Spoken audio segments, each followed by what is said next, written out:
Thank you so much, everybody. It's so good to be here in Manchester.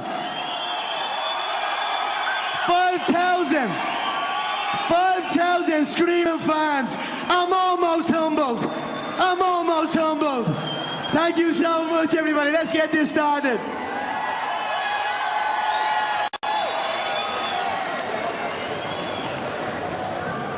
Good to see you, Conor. You know I had to come out on the rolls.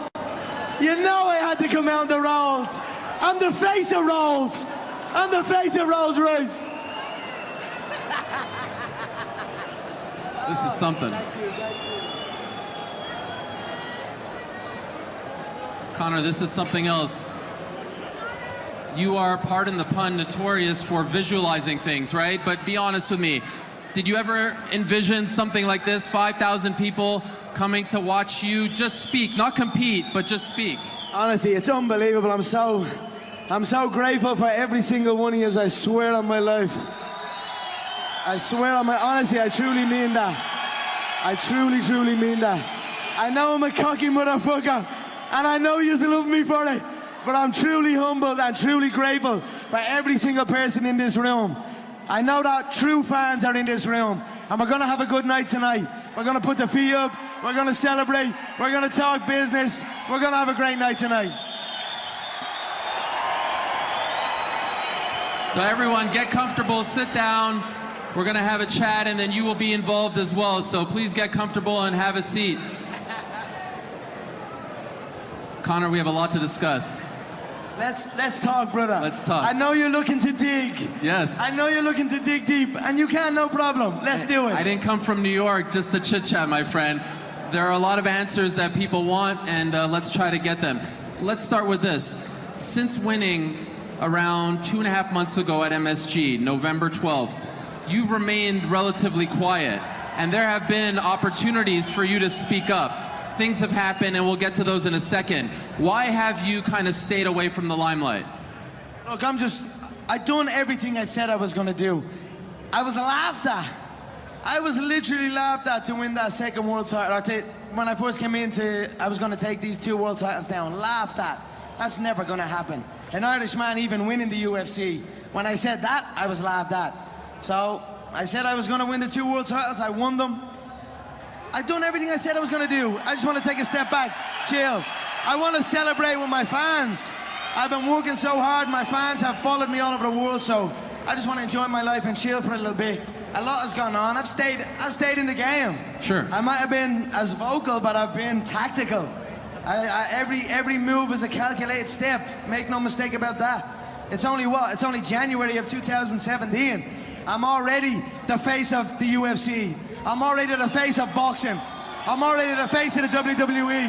And I'm already the face of Hollywood. And now tonight I'm the face of Manchester. Yep, yeah! And that's only January. That's only January. Well, you see what I got in store for February.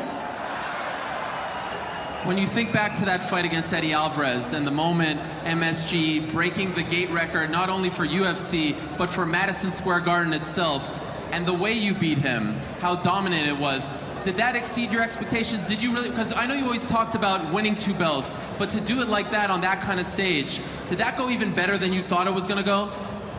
If I'd have cut his feet after the first knockdown, I would have stopped him in 1. I made an error in the first round, I got greedy. I tried to dive on the KO, and he scrambled out the back of me. And that's the only reason he survived after the first round. If you look at the second round, after the knockdown, I catch the feet. I control the frame. When you floor a man. I'll get to Floyd in a second, but I recall before you fought in Boston the second time, when you fought Dennis Seaver, you did a media workout and you had 2 belts and you were walking around the cage. It was very important for you to be a 2-weight world champion at the same time. When you won that fight and a second belt did not appear in the cage, you seemed genuinely upset that the moment was being robbed. Do you think that that was a conscious effort on the UFC's part, or do you think 100%. Why? I mean, I don't know why. You tell me. I haven't a clue, but in the media, I stated many times. All the way up is a dream to climb above that cage and raise them 2 belts. That was in every interview I've ever done. So, when I won the fight and they strapped it, that Dennis Seaver situation, when I grabbed the 2 belts, was before I'd even got one belt. Yes, yes. That's how much the power of visualization, that's how strong the power of visualization is. I wasn't even a UFC world champion at that time, and already I was grabbing two of them and flaunting it in everybody's face. I believed it was gonna happen. I put the work in for it to happen, and it happened. So it's a strong thing, the power of visualization. But on the night when I won that second belt, and they didn't have that belt for me, I didn't know what was going on. I was like, where the fuck is my... That was me just saying, what the fuck is going on here? I don't know what would have happened if they hadn't have presented that second belt to me. I probably wouldn't have left the octagon until that second belt was presented. And when the second belt was presented, I probably wouldn't have stepped back in it.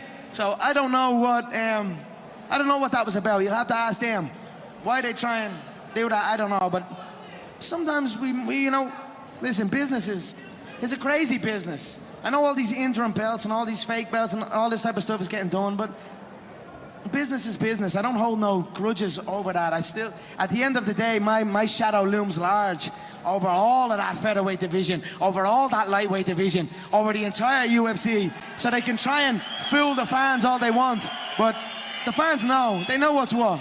It was glaring because you seemed genuinely upset, and they had to run to the back to get it from Tyron Woodley, who you had an issue with earlier in the week. When you went to the back, did you say, hey... He handed it off, I spit shined. He spit shined that motherfucker, yeah? He had that thing spit shine for me.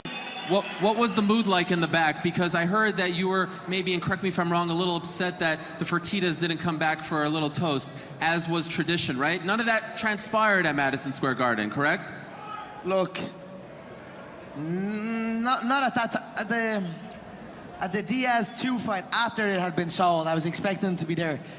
But for the New York you fight, were over it. No, they're gone. The Fertittas are legends. You will never see a play like that, where they roll in and they buy a company for $2 million and turn it into $4.2 billion. That is like insane. I'm not gonna say, hey Lorenzo, come to me in New York City. Frank He's was on there. His yacht. Frank was at the fight. He's on his yacht, chilling. I didn't see Frank at the fight, but look, it was me and Lorenzo thing. I still keep in constant contact with Lorenzo. I was talking to Lorenzo today. I'm going to head out to Las Vegas to settle some things, and I'm going to meet up with Lorenzo when I head out there. But listen, they are dons. They run Las Vegas. So they're chilling on their yacht. They're probably, I just picture them on a yacht with like a big 50 foot, like one of those screens on a yacht, watching UFC New York. So look, they are inspirations of mine, the Fertittas, how they handle it. Even their family, the way they carry them. Like, I've spent a lot of time with them, a good bit of time. I learned how important family is and how important those close to them are. And these are all things I'm trying to learn and trying to, as I grow and carry on this journey, you start to kind of realize what's important and what's not important. Family is a lot more important than I probably give it, you know, earlier on when I'm chasing this, I'm so dedicated, so, you know, I've got blinkers on, I can't see nothing, you know, but you see the way they are, and people at the very, very top, they keep those that are with them close. And that's the reason for their success. They celebrate their surroundings, and they climb and they reach that success that they reach. Again, $2 million company to $4.2 billion. Insane. So there was no hard feelings about them missing New York. I know they were watching. I got the messages afterwards, so I'm very happy with it. You said you're going to Las Vegas in a short amount of time to settle some business. What do you mean by that? There's a lot of business to settle in Las Vegas. They tried to fine me $150,000 for throwing a bottle of, well, it was a can, but whatever. We'll call it a bottle of water and say no more about it. $150,000 fine. I was like, when that happened, I was like, when I rang in the court or whatever, I didn't even think it was a real court. I was like, this isn't a real court. This isn't like legal. These can't really. They just want a bit of respect, and I went in and showed my respect. Look, I'm not going to try and blame. I'm not going to try and point fingers who threw what first, even though I didn't. You know what I mean? Whatever. I'm not going to. I just said, owned up, manned up, said, listen, I fucked up. I won't do it again. And then it's like, so you'll accept that? And then Pat Lumbaugh's like, so you'll accept any fine that we give you? And I'm like, yeah. And then 150K fine. All in favor say aye, aye. Bum, bum, bum. They start hitting the gavel. And I'm like, what the fuck is going on here? 150 grand? I still owe a motherfucker 150 euro from about 10 years ago. And these cowboys over there. And now look, I'm gonna fuck this whole shit up again. I love the Vegas Commission. We come to an understanding. I'm gonna fly out there, fix it. I'm gonna get my Las Vegas Boxing Commission, and then we see where the fuck Floyd's at. So as of right now, did they deny you a license to box because of this outstanding issue? They're using it as leverage to get it, but whatever. No, we have it fixed. Okay. It's fixed. That's what I'm saying. It's fixed. All right. I said if I keep going, I'll dig myself back in. No, we figured it out. We Fair fixed enough. it. Everyone came together. They realized I brought $400 million in revenue in one fight to the beautiful city of Las Vegas. They realized that if I'm not there, ain't nobody bringing money into that city. So we figured it out. We got together. We're gonna make it work.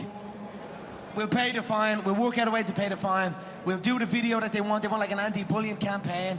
You know, we'll respect that. You gotta own up to your responsibilities. I'm not saying that. You know, you gotta step up and own up to mistakes you've made. That's what men do. That's what people who have grown and passed a new stage go and do. So that's what I'm gonna go and do. And then I'm gonna go get that boxing license. And then we'll figure it out where it goes from there. Funny thing happened after New York. You win, you're on a massive stage, and then almost days later, everyone starts imitating you. Marc Gasol of the Memphis Grizzlies starts doing the strut. Justin Bieber, Pogba. This becomes a thing that is being seen everywhere. Did that blow your mind? Because you've been doing that for a few fights, right? And then all of a sudden after New York, it became part of pop culture. What are you thinking when you're seeing this everywhere? Like massive stars imitating you? I'm thinking Vince McMahon must be pissed. But I don't give a fuck about Vince McMahon. I stole that walk, and that walk is now mine. And now Vince or any of those pussies over in the WWE will do anything about it. That's my walk. I created that walk. I made that walk. So look, I don't know. It's amazing to see, like, it's amazing to cross into that. All different cultures, all different sports, all the NFL players, all the NBA players, all the football players over here. Look, fighting is everywhere. All American football's over there. Yeah. Soccer or football, we call it, is over here. Fighting is fucking everywhere, and we're finally seeing that. So I'm very happy, very proud of it. And look, it's a beautiful time for the fight. It's a beautiful time for me in the fight game. We're finally being recognized for the work we do. You know, it's a dangerous, dangerous business. I've witnessed everything in the game. I've witnessed the lowest of the lowest, the highest of the highest. So I'm just happy that we are right now at the very pinnacle, and everyone is respecting us and showing us the love that we deserve. Okay, so I've been dying to ask you this question for months now, okay? You told me when they announced the fight against Eddie Alvarez that they will need an effing army to take the 2 titles away from you. And in the end, they sent out a press release that was 2 sentences long, and they had one of the broadcasters read it. When I first found out that they were going to do the interim title and strip you of the belt because Daniel Cormier got injured prior to UFC 206, it did not register in my mind. It did not make sense. How did you find out that they were going to go ahead and do this, and what was your reaction? Before I even got the belt, they wanted to strip me. That's what I'm saying. Before I even won the belt, it was like, you gotta give this one a bit. I was like, just let me go and get the thing first. Let me go make the history. Let me go and do what's never been done before. And there seemed to be a problem with that for whatever reason. I don't know what the problem was, but again, a lack of communication. I just go into my shell and just do my thing. I'm just my own man, do my own thing. So when they're trying to hit me up, I'm not trying to answer too much. I'm there when I'm hitting them up, they're not trying to answer too much. So whatever, you can. Currently, the featherweight, all they had to do was ask. If they literally came to me and said, "Hey, Conor, I know you're preparing to have a baby. I know you're chilling. If you want to fight for this featherweight belt in March, just a nice time," I would have went in and would have slept Holloway or the guy who's fighting, or Aldo, or whoever they wanted. No problem. All they had to do was ask. Instead, they created an interim belt. They gave back the unified belt to a guy I KO'd in 13 seconds. A guy I dominated is now the interim title. Look, I was almost a little bit embarrassed for the way it was playing out. Like, is that really how bad it's gone? They just need to kind of create all this fake stuff to sell some stuff, but it's still so shit. It's still so nothing. So, I don't know, look. They never asked? What? They never asked for your permission? Before there was conversations, not after. After it just kind of went silent, and then it just happened. But I mean, keyboard warriors. They can type anything and people think that ain't real. You said they wrote out a press release. What did they do? Did they send the army? Did they physically take that belt from me? Has anyone laid a finger on me to take that second belt or the first belt? No. I'm still a 2-weight world champion. Make no mistake about it. And that's it. So do you intend on defending that featherweight title at some point? Do you intend on defending? Do you still consider yourself the featherweight champion? Like I said, all they had to do was ask. Huh. All they had to do was ask. Right now I'm walking around about 75 kilos. That's like 160 pounds, I guess. Don't get me wrong, it's a heavy cut. It's a heavyweight cut, but tell me one time I've missed it. Tell me one time I've missed the featherweight limit. You know what I'm saying? At the Aldo fight, there was no IV. We weren't allowed IVs at the Aldo fight. And it was the first time I brought in a nutritionist. I done it the best weight cut I've ever had. And I didn't use an IV to rehydrate. And I went in and knocked my opponent out in 13 seconds. So how can they claim I'm not the featherweight world champion? How can they claim I'm not a featherweight no more? Sign up the dotted line, and I'll take a featherweight fight, no problem. But make no mistake about it, you sign me up against any of these featherweights, they're not going to show up. And that's fact. You sign me up against Jose Aldo, how confident are you that that fight takes place? He ain't showing up again, Ariel. You know that. 13-second knockout. He pulled out before. 2 years traveling the world. The featherweights are praying that I don't come back down there. So, whatever. Okay, so now you win the lightweight title 2 months ago, and there's an interim lightweight title on the line in a little over a month. Did they ask you about that? Because, I mean, that's just 2 months ago you won it. Not a whisper about that one. But again, like I said earlier, business is business. You've got to create this. You've got to create. You know what I'm saying? You can't just let these, because the two guys that are fighting for that interim belt are bums. They can't. I always look at the game, the fight game, or the UFC, and it's like, I always wonder to myself why. Sometimes I wonder to myself why it's never broken through that next level. Why no one before me has ever got to that next level? Because they're all dog shit, and I don't mean like that. They're sloppy, messy, chinny. It's not pretty to look at, and it's the same with these two clowns, two bums fighting for an interim belt. They should be very, very happy that I'm chilling out, taking a break, and they have this little chance to think that they're up there. But in reality, they're nowhere close. They'd both be knocked out stiff, both chinny, both wild, too sloppy. Listen, whatever. I'm chilling right now. I have my eyes on one thing, and that's Floyd Mayweather. Okay, so that's the thing I have my eyes on. Let's talk about Floyd now. Let's finally address this. So, it starts. I'm sitting in the house. Floyd offers 15 million. Yes. Then Dana offers 25 million. I'm sitting in my house watching the millions go up. Like, this is all right. This is all right. Right. Where does it stand right now? Me and Floyd have got to get together and talk and figure it out the same way him and Manny figured it out. Once we come to a number, once we come to a set number that I'm happy with, he's happy with, then we go to the customers. Then we go to the promoters, the buyers, and then we get it done. So that's next. So I'll go to Vegas, I'll handle the commission, or we'll figure that situation out, and then we'll come to a dotted line, and then we'll go. But this is happening. You talked against this. You thought this was never happening. No. What I said, just to be clear, and this isn't about me, I thought that the mainstream media who spoke about it the Monday after your win over Eddie Alvarez wasn't paying respect to the moment that was created at Madison Square Garden. I said, wait a month, it doesn't need to be talked about right now.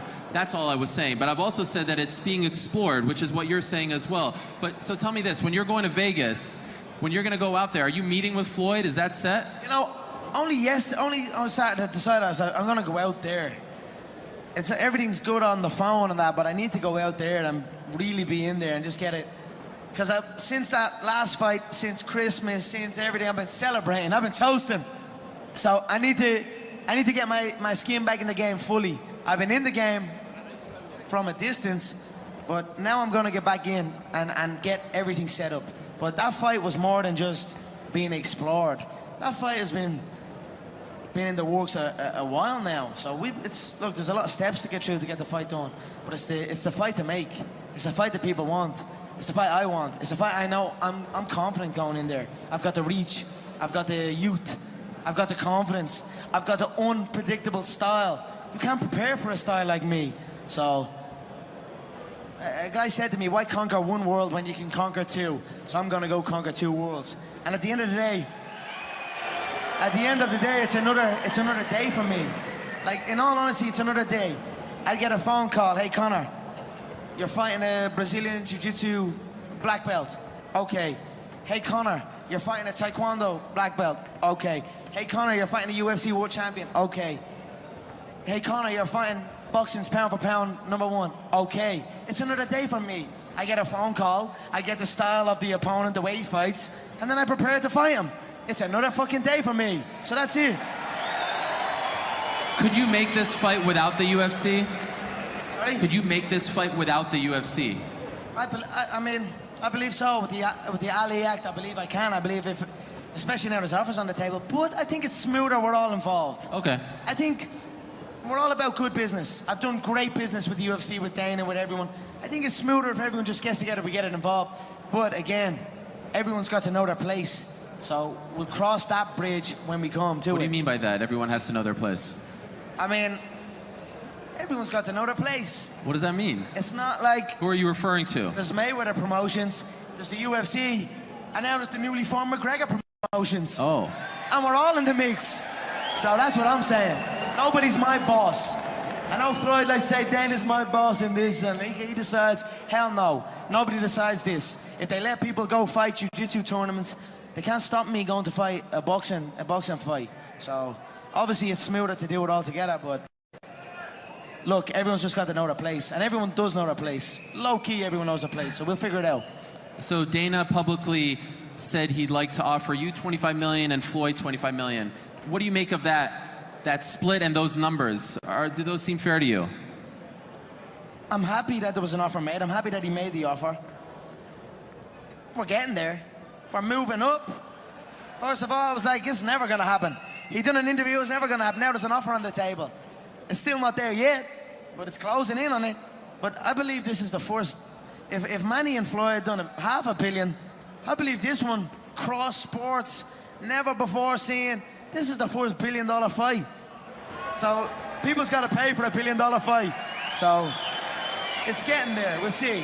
What would you like for it? Can you give us a number? 100 million, 200 million? What do you think is fair for you? Because he continues to say that he's the A side, right? So you need to kind of come a little lower. What would you like? Tell us your terms. He's the scared side. Let's be honest.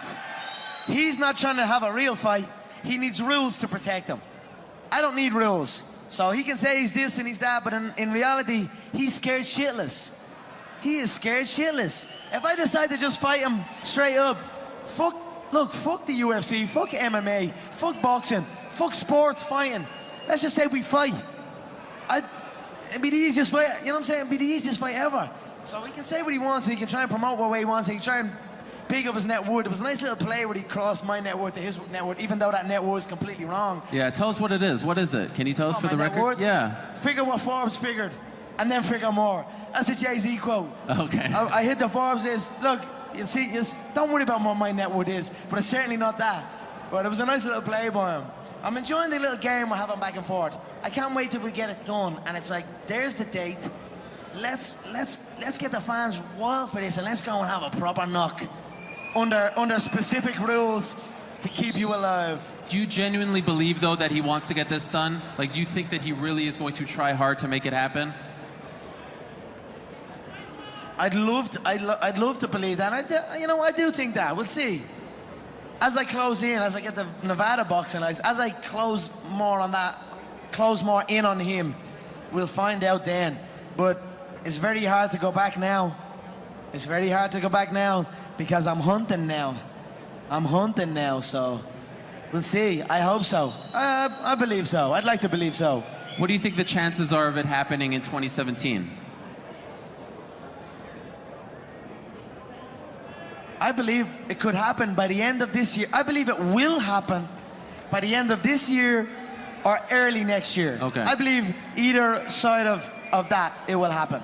And now, what do you say, like, when you listen to, like, the old school boxing commentators, they literally laugh when this topic is brought up. What is the path to victory? An honest question, how do you beat Floyd Mayweather? I've been listening to laughter all my career. Yeah. I've been listening to them laugh my whole career. They've been laughing, what, an Irishman win a Cage Warriors world title? Hell no. You serious? An Irishman? An Irishman win a fight in the UFC? Hell no. Laughs all around. Okay, you gotta win. Now he wants to win a world title? Hell no, he's all talk, he's all hype, he's a joke. Laughter all around at the Joker. Then the Joker goes and wins the world title. Now he wants to win a second world title. More laughter.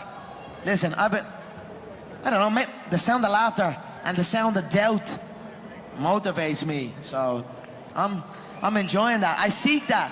I don't feel no doubt or I don't feel that going and fighting any of these other UFC bums right now. They need to rise up. Right now they're down there. I've got this situation where people are truly doubting me like they doubted me at the very, very beginning. And that's motivating for me. That's what's going to drive me to the gym when I need to go to the gym and to put in that work to get that win. So that's where we're at right now. When you envision the fight, do you see stopping him? My fist is bigger than his head.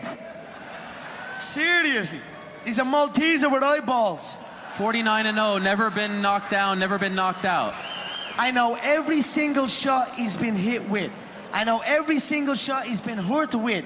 I know southpaws have caused him a hell of a lot of trouble. I know everything. Trust me. I don't care what rule set it's under. Most people don't know shit about fighting. I'm gonna teach him about true fighting. And that's it. I land one on the dome, anywhere on the dome. He's gonna know about it. And so for you, is it fair to say that of everything out there, any opportunity, this is what interests you most? That's fair, 100%. Right? Okay. That's 100%. What you're going to explore. That's what you want. 100%. I believe the next time I step into a combat arena will be through the ropes, wearing 10-ounce or 8-ounce gloves. I believe so. So if you say that this will happen end of the year or early next year, that will be around a year since you last competed.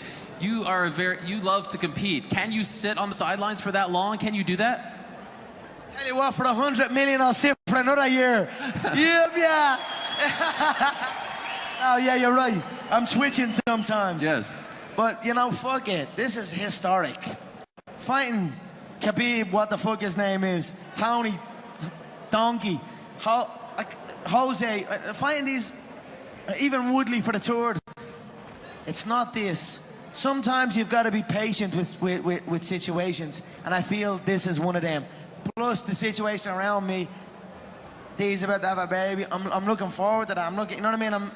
I'm in a different mindset right now, so I'm happy. Everything seems to be just working perfectly for me, so the little bit of weight is not too bad. I'm okay with it this time, for now. So it could be 2 years since you fight in the UFC again. If you go through this waiting period, and then you have the fight, and then you take a break. I mean, we could look at an extended period of time. Are you worried about what would happen to your belts? No. Like I said, no matter what they try, they've already stripped me of one. They've already tried to do this and tried to do that. Like I said, my shadow looms large over that. I am that promotion. There's more people here than is currently at the UFC event right now. That should tell you everything you need to know. So they can try and fake all this other shit. Look, it means nothing. But once I get back, once I crack in again and I decide, okay, I'm back, I'll be back the way I was back, and I'll be continually competitive again. I'll be back active. Okay. You know what I'm saying? Yep. Like, I fought a hell of a lot of times that last time. You know what I'm saying? Since the ACL surgery, fight. It's like, I'm 28 years of age, Ariel. I'm only young. I'm only a young pup. So I'm only entering. I'm not even in my prime yet, I don't feel. So I'm only entering into it. So as far as saying it'll be 2 years for the UFC fight, I don't see that. I feel the Floyd situation will happen, and then I'll be rolling back in. You know what I'm saying? But we'll see. Look, we'll see. We'll see what happens. When you won the RTE Sports Person of the Year award, and by the way, congratulations on that. I know that meant a lot to you. You mentioned Ari Emanuel and Patrick Whitesell in the interview. You said they have yet to speak to me, and I think that was the first time that you referred to them by name. Here we are, end of January. Have you still not talked to them, the new owners of the UFC? No, not since that. You know, look, Dana's operating. Dana's like the operating guy of it, so I've spoke to him many times. I don't know what the situation. I don't think nobody knows what the situation is. The Lorenzo regime is gone, bar Dana. Everyone that rolled in there with Lorenzo was like, I'm sure Dana walks into that office and doesn't know who's even there no more. So, look, I don't I just leave them to it. I handle my business, they handle their business. When we come together, we do great business. And that's it. I've been in constant contact with Dana. I love Dana. I've done, you know, Dana's a cool motherfucker. We've done great things together, and we will continue to do great things together, and we'll just see where it goes. I've spoke to them. I've spoke to Ari and Patrick, not since the fight, but I've met them briefly. But who knows? You know, people run their ship differently. So these just seem to be people that run their ship differently. But I'm sure it will happen, and we'll sit down, and they'll get to meet the businessman and not just the fighter, and we'll go from there. But you have said you want them to come visit you. You want to talk about the future. You want a conversation. You are the star of the company. It's a major reason why it's sold for $4.025 billion. I mean, I would equate it to if a new owner bought the Cleveland Cavaliers, it wouldn't take them 5 months to sit down with LeBron James, would it? So don't you think it's a bit surprising that you haven't had this conversation? You're a troublemaking motherfucker, but I love it. And everyone here loves it. Look, after the fight, I said I want to sit down, but I also said I want some space too. So I kind of said there was a so we know where we're at. Christmas was here, the holidays. I'm preparing for a new chapter in my life. They're preparing for a new chapter in their life. Look, whatever, we'll come together, we'll get it done when it's time to get it done. Right now, there's something else, something humongous that needs to be get done. And it ain't really involved them as much as they might think it is. You know, this has involved me and Floyd. So we'll talk when we need to talk. Do you think that they need to make this fight happen, the Floyd-Conor fight happen? Because you look at 208, you look at 209, Ronda's on hiatus, Brock's not coming back, John Jones is suspended, you're, you know, figuring this. They need to make this fight to start making some money, right? They're in debt, they took out a massive loan. It would almost behoove them to do everything in their power to get this done, would it not?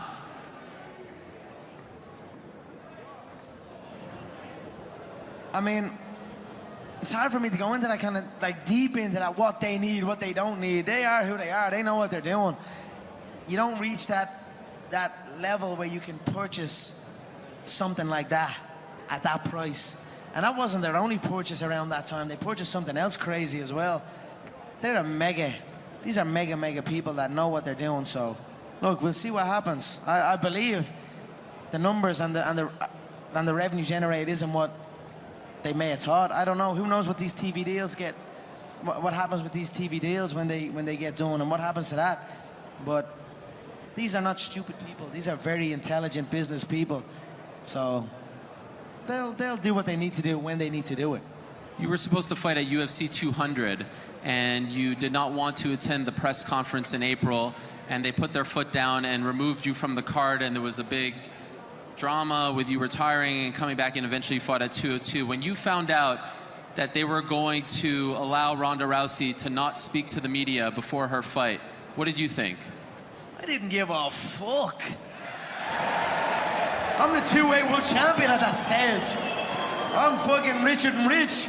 I don't give a bollocks. When Ronda lost, yeah, I wakes up to all these messages. Now let's see what they do, and I'm like, what? I don't celebrate. Like, I love Ronda. I've always been a big supporter of Ronda. And people, when she loses that second one, and people are like trying to make me celebrate now they've not nobody. So that's a wrong mindset. I don't celebrate another person's defeat like that. That's weak. That's a weak individual that does that. And there's people that are trying to celebrate when I lost that got nothing to do with it. That ain't the sign of a champion. That ain't the sign of a true champion. So I couldn't believe it when, you know, look, I don't know. We're all in on it on our own. We're all what someone else is and isn't allowed, or what somebody else does and doesn't do, has no effect on me and what I do. I'm doing what I do. She's doing what she's doing. Everyone else is doing what they're doing. It is what it is. She didn't have to do the media and got away with that. That's great. I probably would have liked it. If they'd have done that to me, I would have showed up at UFC 200. But we split the card. UFC 200 done great numbers. UFC 202 done great numbers. It also gave me that extra bit of time that, looking back, I probably needed. I probably needed that extra time. So everything worked out perfect for me. So I'm sitting there and I heard that she requested no media, and they gave no media. I was happy for her because that's what she asked for. And then I also didn't give a fuck. You know what I'm saying? I was just chilling. The next time you come back, will you ask for no media as well?